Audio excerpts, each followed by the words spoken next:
So welcome everybody to this webinar under the GLITSS program, course program, the working group 3, responses to illicit trade. Today we are with us Madam Miss Miriam Chuich. She is from the Vincia Institute of Nuclear Science, National Institute of the Republic of Russia, University of Belgrade. And today she will make a presentation about security challenges due to the appearance of counterfeit, fraudulent, and suspect items in the nuclear supply chain.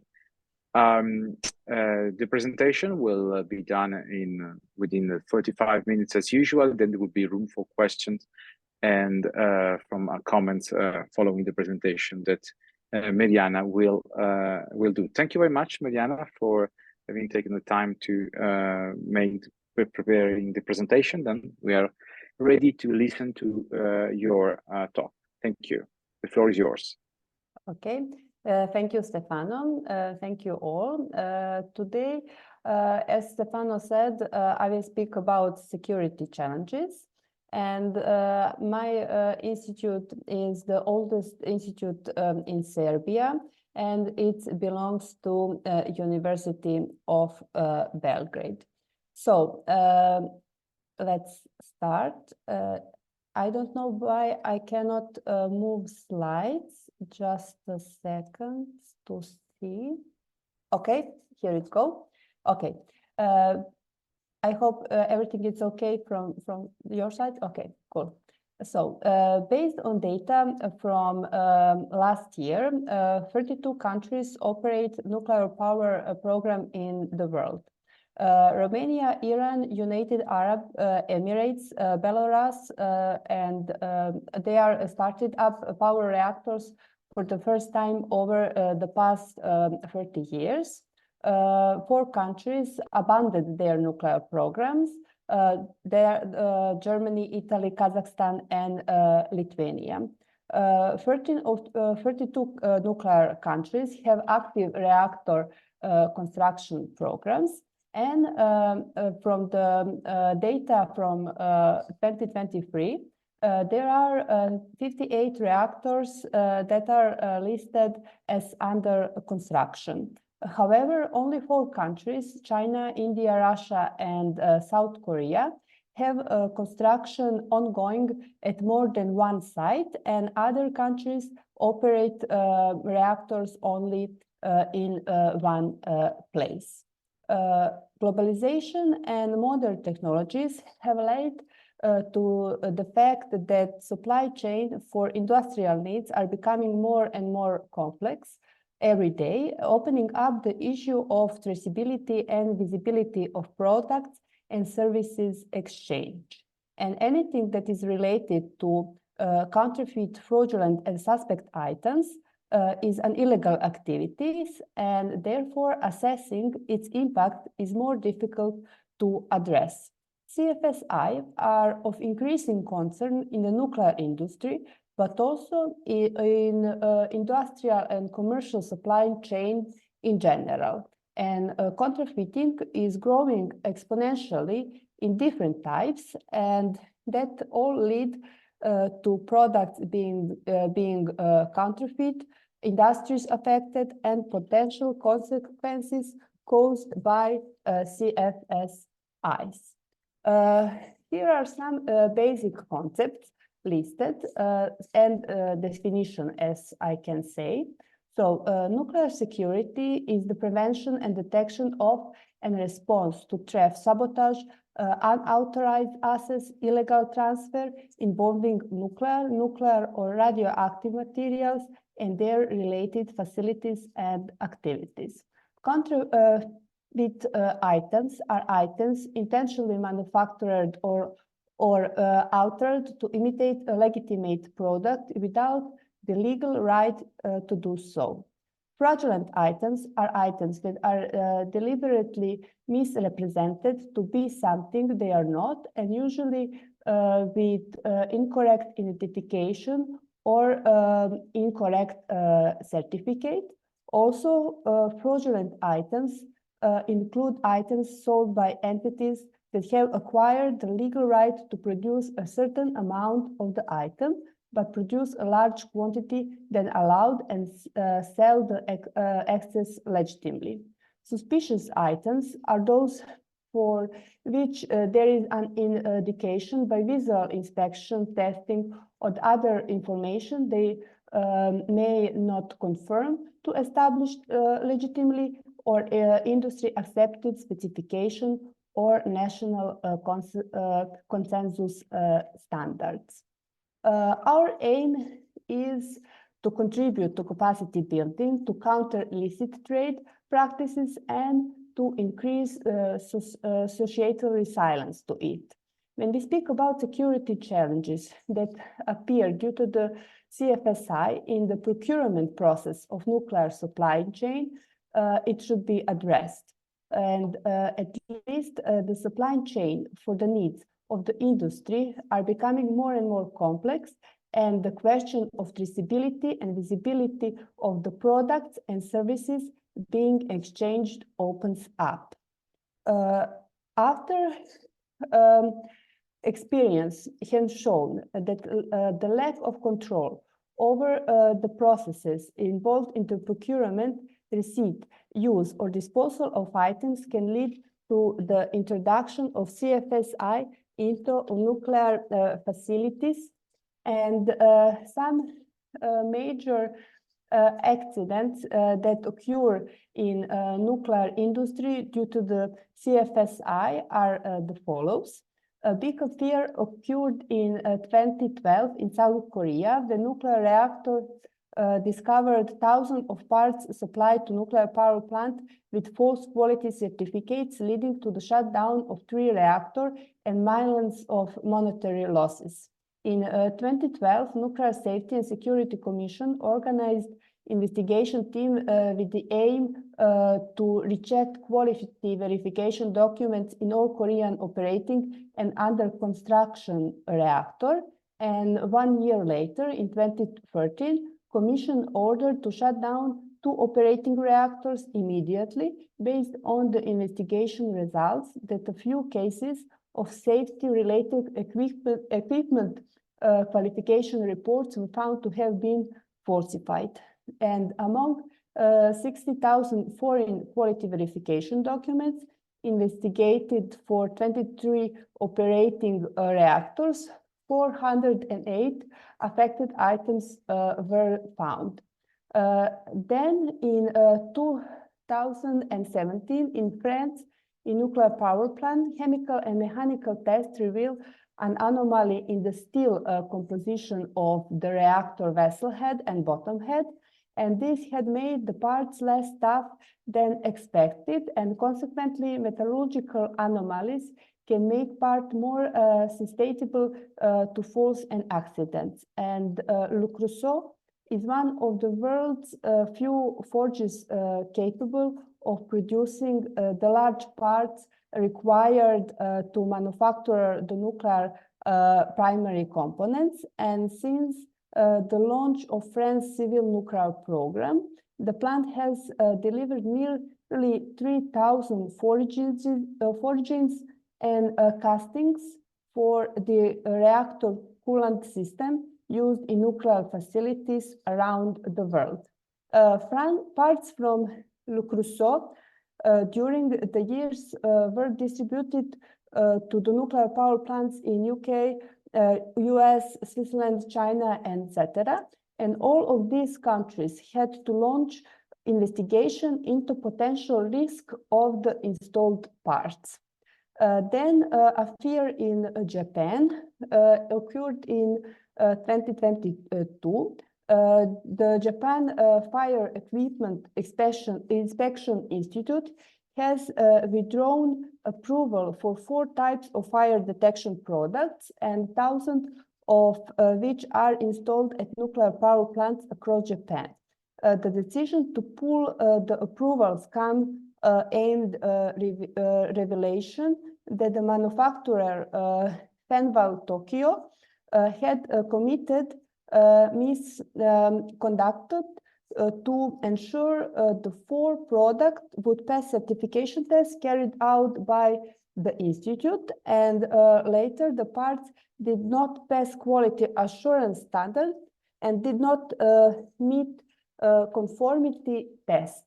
And because of that, in 2022, Fenwal was lost its ISO certification, and that was the sign for quality management standard were lost. So those are just some examples how CFSI can go into the nuclear industry and which damage occur due to CFSI. What is nuclear security culture, and what make a strong nuclear security culture, and how we can measure it? The International Atomic Energy Agency emphasizes the importance of the human factor in the light of nuclear security. And agency said that an effective nuclear security culture depends on proper planning, training, awareness, operation, and maintenance, as well as on the thoughts and actions of people who plan, operate, and maintain nuclear security system. And an organization may be technical component while remaining vulnerable if it discounts the role of the human factor. Thus, the human factor is important to effective nuclear security. So, beside all modern technology that is present this day, the human factor is crucial in the light of nuclear security. So here are in this slide shown the relevant international documents that provide recommendation and guidelines regarding CFSI in the nuclear supply chain. So as you can see, International Atomic Energy Agency provides document in nuclear energy series and also ETECDoc. Then Electric Power Research Institute provide document Nuclear Energy Agency and Office for Nuclear Regulation. And all those documents in some part deal with CFSIs.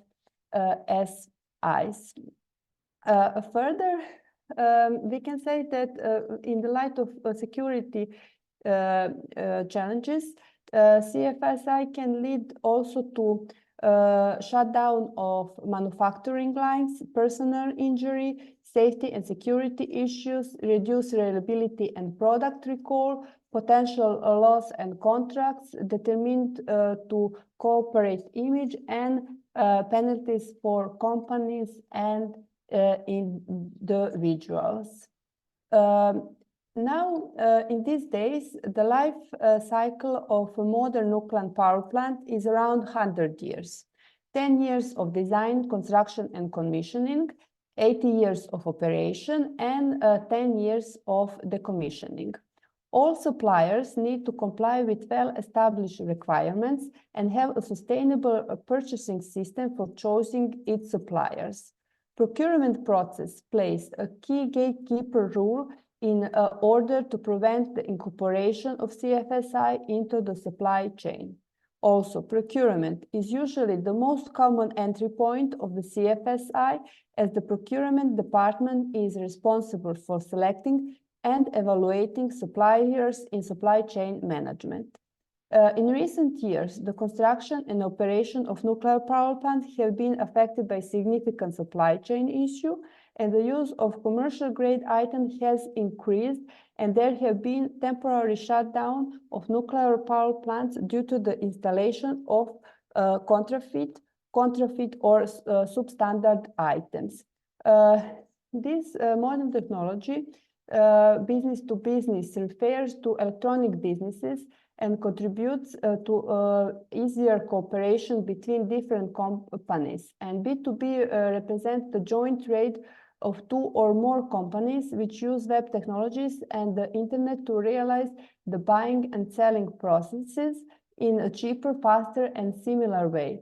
And this kind of businesses increase security challenges in supply chain of nuclear industry.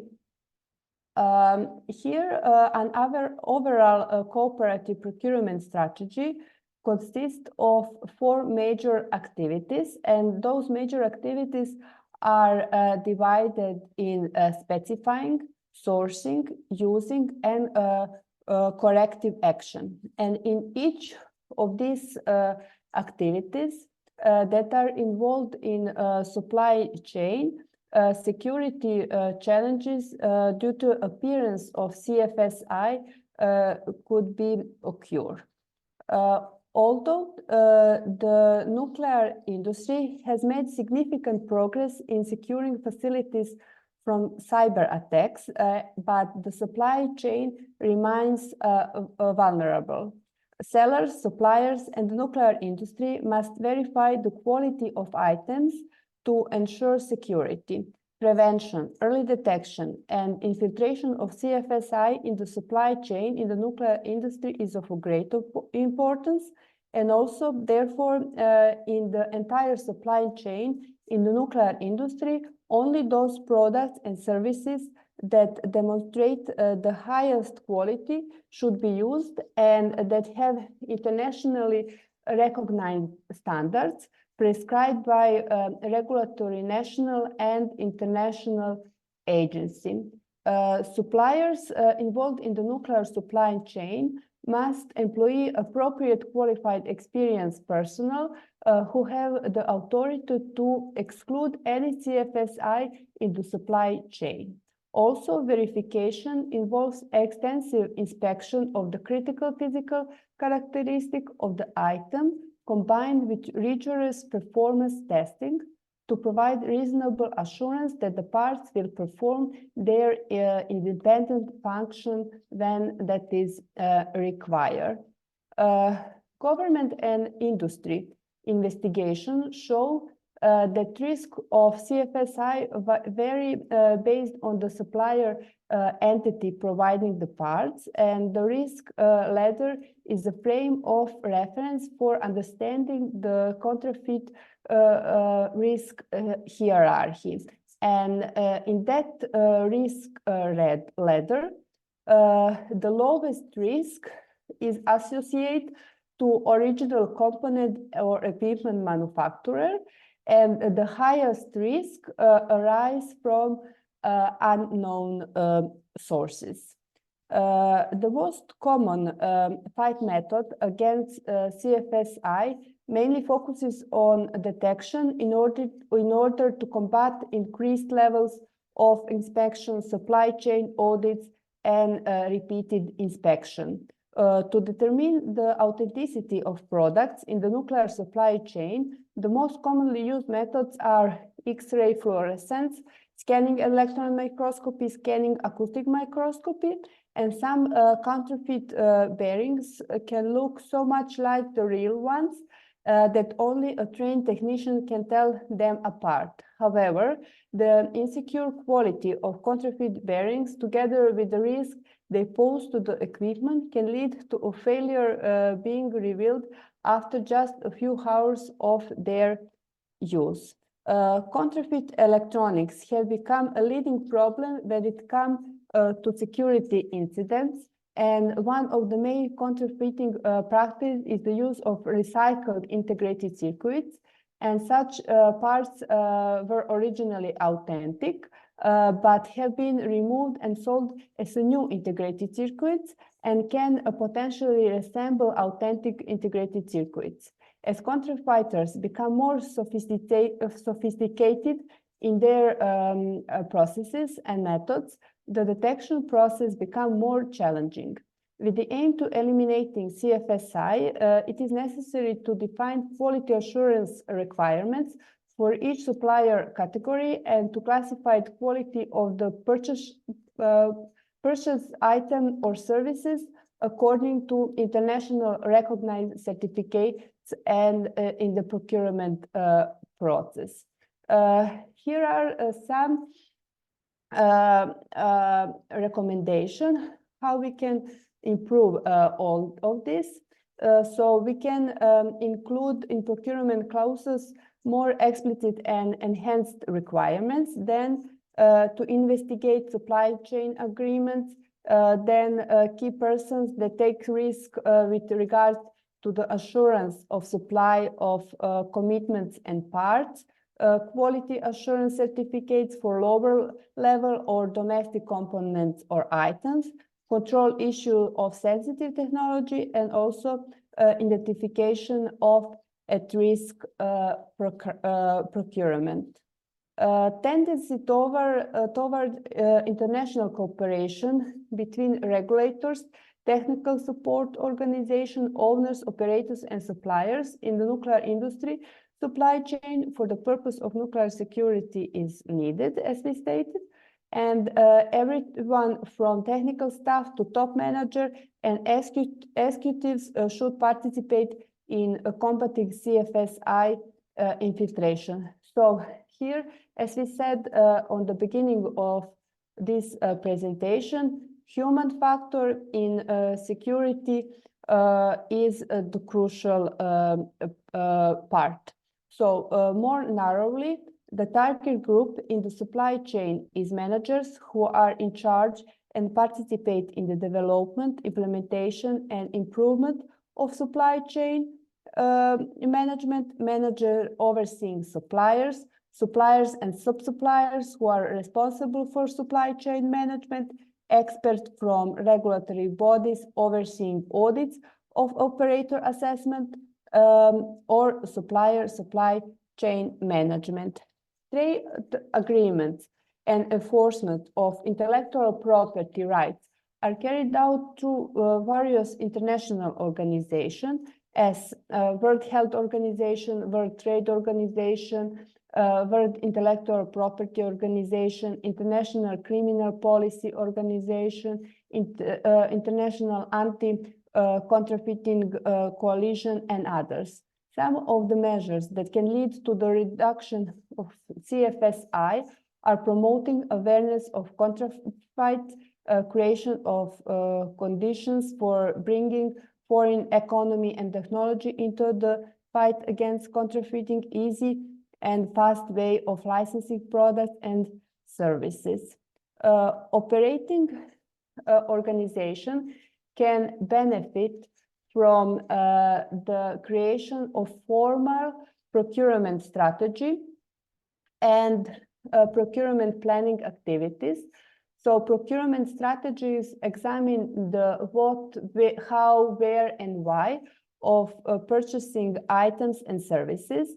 They can be prepared for single purchase group or groups of requirements or for entire organization. And corporate procurement strategies are increasingly impacted by and affected overall company business strategy.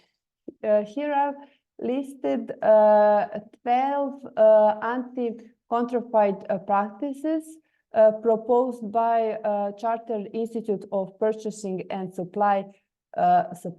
So there said that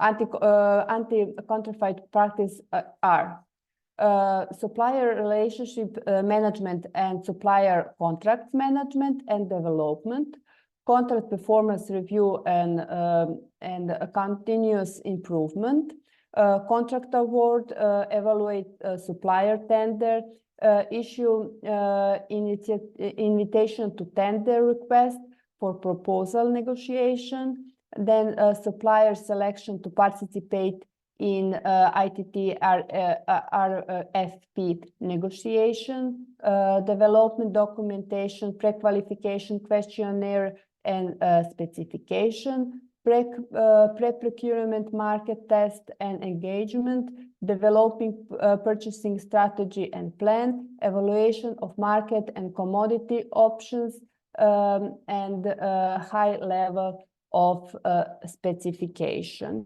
It is highly needed that nuclear security governance regime be improved with the aim to accommodate challenges that are in line with CFSI infiltration, and good organizational governance is important and necessary to secure critical infrastructures as nuclear industry facilities.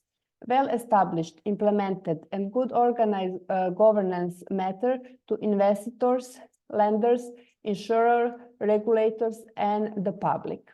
In general, there are no strong international verification and enforcement mechanism for nuclear security governance, and this needs to be changed because nuclear security relates to the threat of nuclear or other radioactive material could be used by third parties.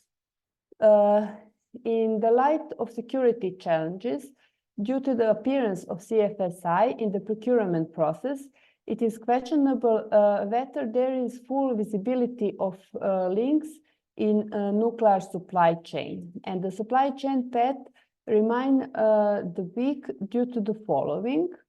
Ubiquitous nature of nuclear power plant digital assets, the increasing sophistication of malicious cyber actors, the expanded global supply chain and limited production capabilities, the difficult assuring provenance and trustworthiness within the complex relationship of vendors, suppliers, fabricators, integrators, and contractors that make up the various supply chain stakeholders and activities.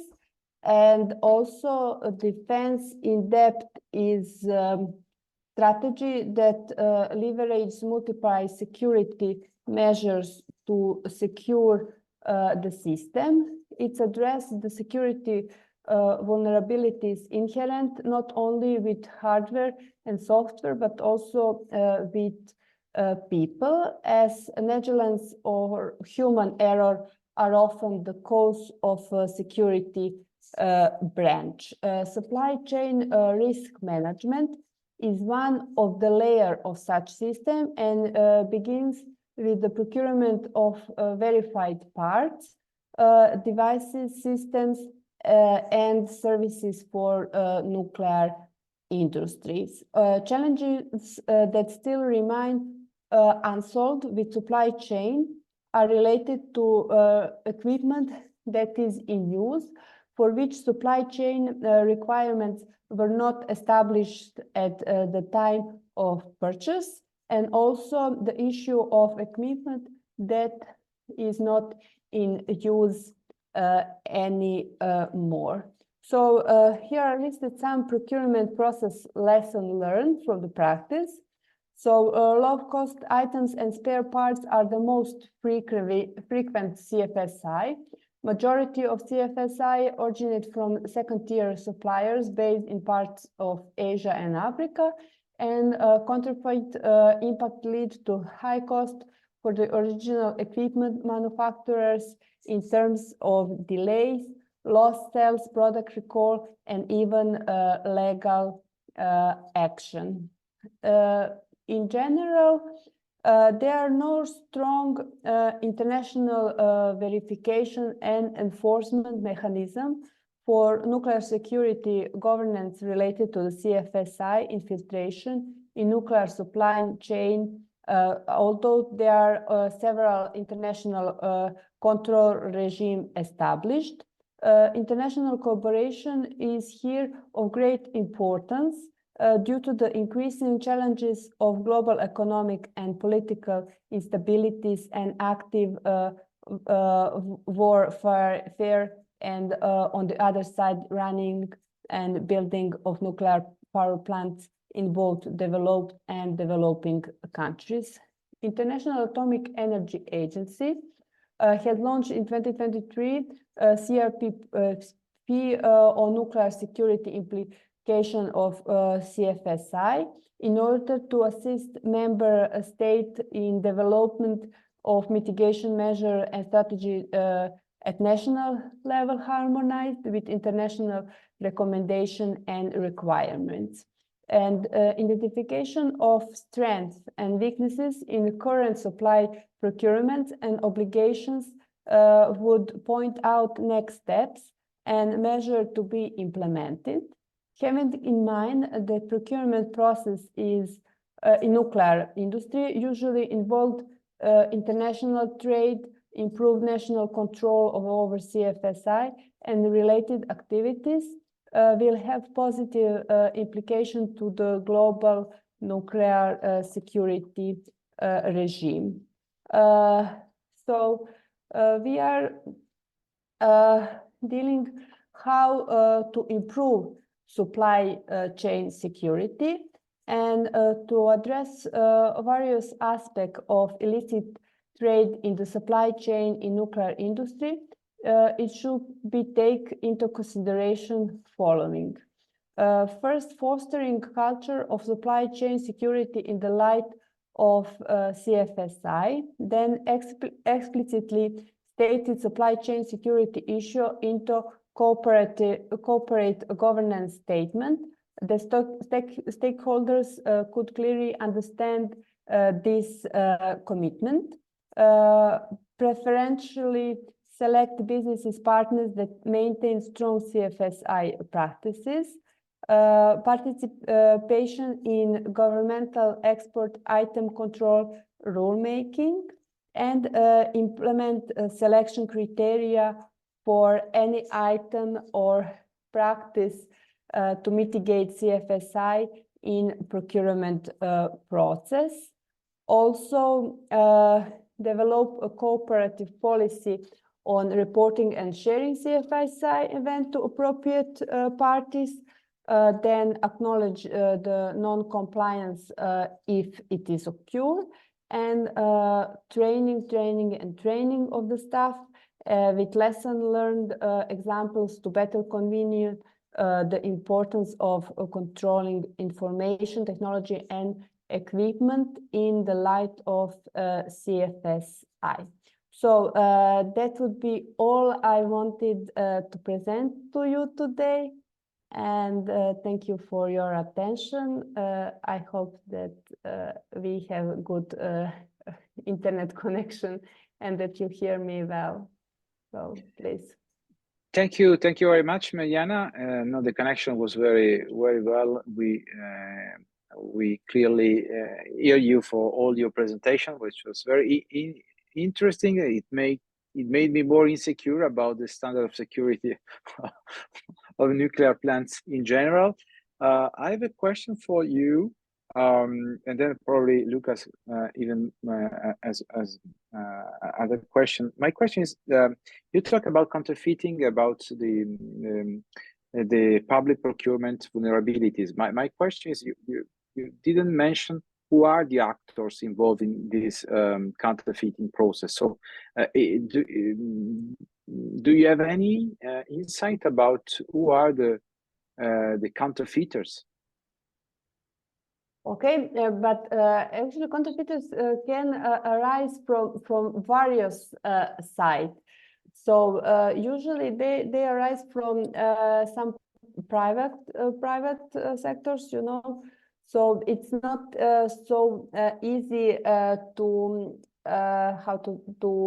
notice them, as I can say. And because of they are not so visible, it is harder to detect, you know, and to notice. And because of that, awareness among people that are involved in supply chain need to be more focused or focus what to search in the light of CFSI in the nuclear industry. I hope I understand well.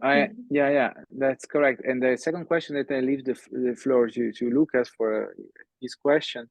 You said that sometimes you can detect that there are some problems with the suppliers.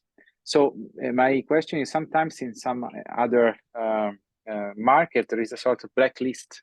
You have the suppliers that are reported not to be reliable because the product they promise to deliver do not fulfill the international standards. So is there any action in place for this nuclear product? Is there any blacklist for companies that may be involved in producing this kind of items, delivering this kind of items to?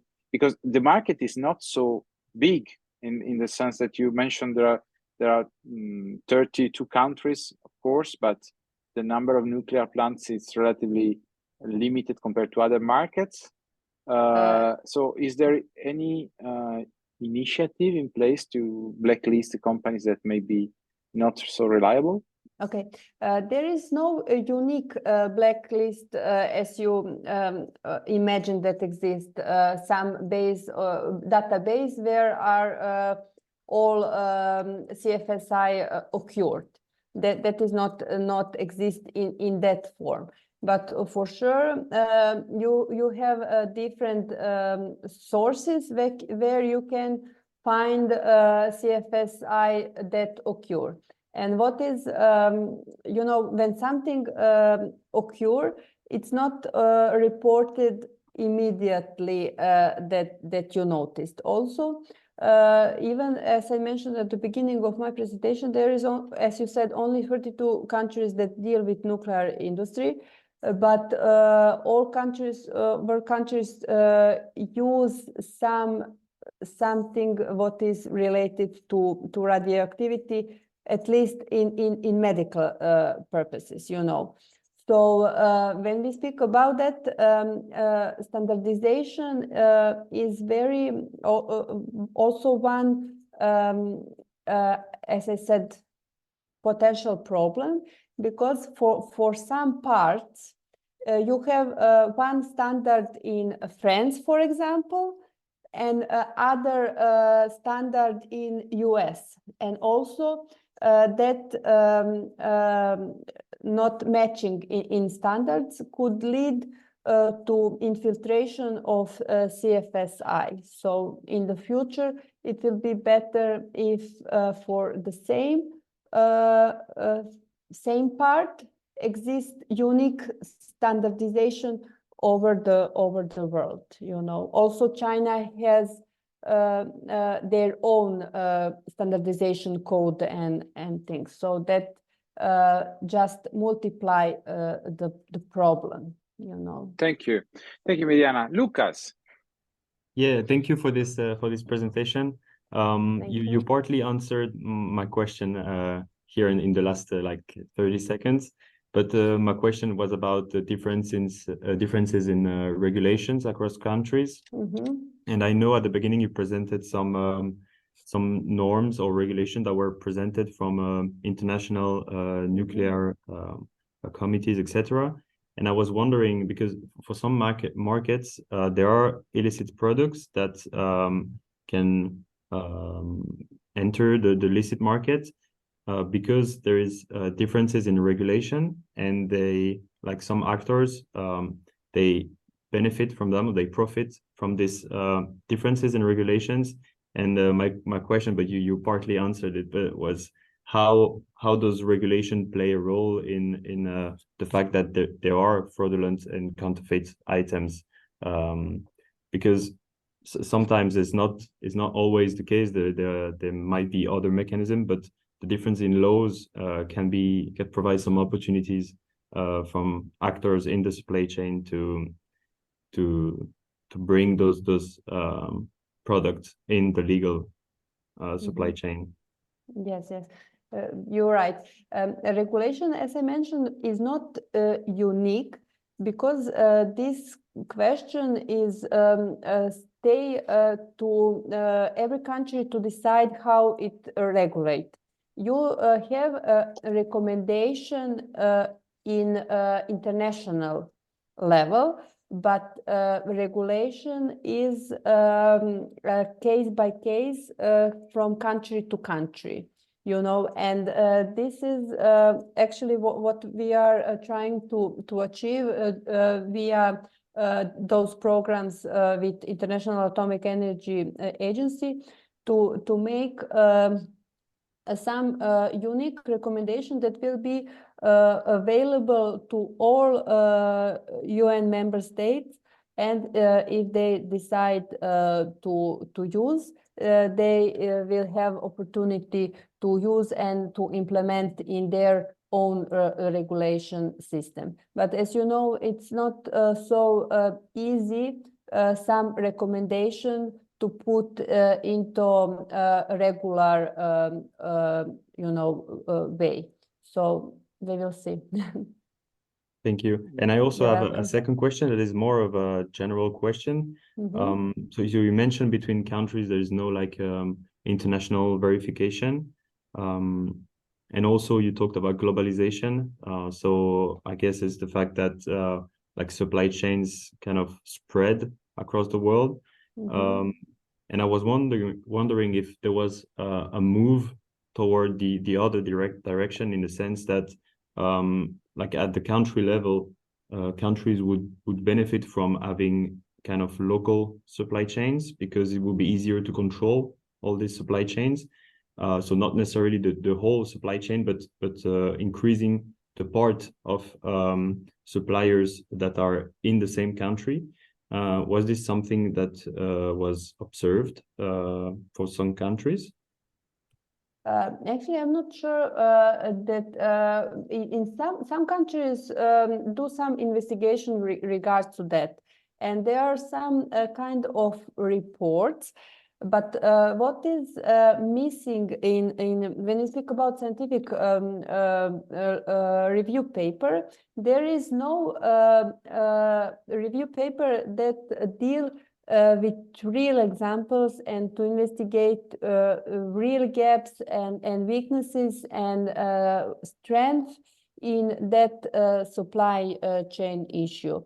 So more, how to say, real cases need to be collected in the future to answer on this your question. Yeah, so okay, thank you. That is my thinking. Yeah, So thank you. Thank you, Lucas. Thank you, Mirjana. I have the last question for you. Then I feel like I am an exam. Okay. No, we are very interested in your presentation. So it's a broader question. It's much more linked to the fact that as you presented, the nuclear plant and nuclear issue is quite sensitive, and it is implemented by countries with very different political view and very different, let's say, position also in political standing. So the issue, and my question here is that how much is it possible to cooperate, and how much these countries can disclose, for example, if they've been victim of counterfeited items, to disclose they have some this kind of problems. Do they cooperate openly, or do you think that also this the fact that the nuclear sector is a sensitive and a critical infrastructure may hamper the cooperation at international level? Yes, as you said, it's critical infrastructure, and because everything that is related with CFSI in the nuclear industry level is closely correlate with national security. And as you know, national security for each country is independent from any other country. But for the benefit of information exchange, information related to CFSI are exchangeable via different countries, you know. Okay. So, well, yeah, we understand it's a very interesting topic, and it's very difficult to. I mean, there are a lot of standards, but in the end, the most important issue is about price, the cost of items. So, as you said, one of the indicators is the fact that if the price is lower than we expect, probably there is some problems. But again, there is an issue of budget, budget cuts. So there is you need to find a balance sometimes. But also for the end of this talk, I wanted to say that all problems or gaps or strengths that are correlated with CFSI in nuclear industry could be applied in any other industry. So lessons learned are shareable between different industries, and also that will be our goal of this project, to share our results with other industries that could be affected by CFSI. Okay. Yes, of course, we can learn from different sectors. And in your opinion, what is the peculiarity of this nuclear sector that we cannot extend to other sectors? Is there something which is peculiar to the nuclear sector that make it very different from the other industry sector? In this moment, I cannot answer that question, but I don't know. Now I'm don't know what to answer for that. Okay. No, that's probably, as you said, is a matter of critical infrastructure, so it makes it more particular compared to other general industry sector, of course. Okay. So I think if Lucas has no further question, it was quite a lot of questions we made to Mariana, but because we were it was interesting. Very interested in. No, we really like the presentation. Very insightful. We have many ideas in mind too. So it's okay, that's good. That's very nice. That's very nice. So I think we can say that this webinar may end now. So thank you for watching this video, and looking forward to meeting you to the next webinar for the GLITSS program. Thank you. Thank you very much. Thanks. Bye. Bye. Ciao.